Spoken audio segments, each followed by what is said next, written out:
निजी दूरसंचार company Vodafone ने भारत सरकार के खिलाफ 2000 करोड़ रुपए का रेट्रोस्पेक्टिव टैक्स का केस जीत लिया है। द हेग कोर्ट ने शुक्रवार को भारत सरकार के खिलाफ सुनाए गए फैसले में कहा है कि भारतीय टैक्स डिपार्टमेंट ने निष्पक्ष और बराबरी से काम नहीं किया है।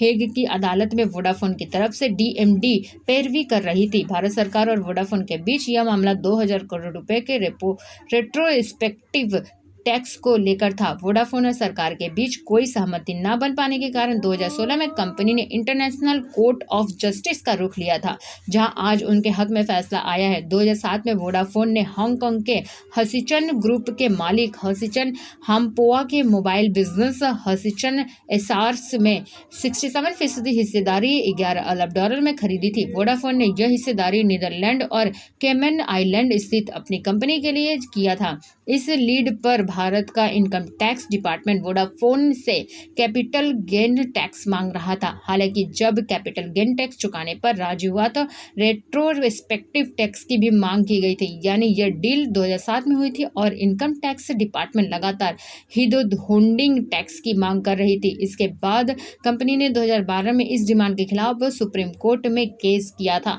सुप्रीम कोर्ट ने 2007 साल में अपने फैसले पर कहा था कि वोडाफोन ने इनकम टैक्स 1961 को ठीक समझा है। 2007 में यह डील टैक्स के दायरे में नहीं थी, तो अब इस पर टैक्स नहीं लगाया जा सकता है। हालांकि इसके बाद सरकार ने फाइनेंशियल एक्ट 2012 के जरिए रेट्रोस्पेक्टिव टैक्स लागू कर दिया है। यानी सरकार ने 2012 में यह कानून बनाया है कि 2007 में वोडाफोन और हटसन की डील टैक्सेबल होगी। वोडाफोन ने 3 जनवरी 2013 को कहा था कि उससे 14,200 करोड़ रुपए का टैक्स मांगा गया है। इसमें प्रिंसिपल और ब्याज था, लेकिन कोई पेनाल्टी नहीं जोड़ी गई थी। 10 जनवरी 2014 को इस फैसले को चुनौती दी और दोनों पक्षों के बीच सहमति नहीं बन पा रही थी। इसके बाद 12 फरवरी 2016 को वोडाफोन को इनकम टैक्स डिपार्टमेंट की तरफ से 22,100 करोड़ रुपए का टैक्स नोटिस मिला।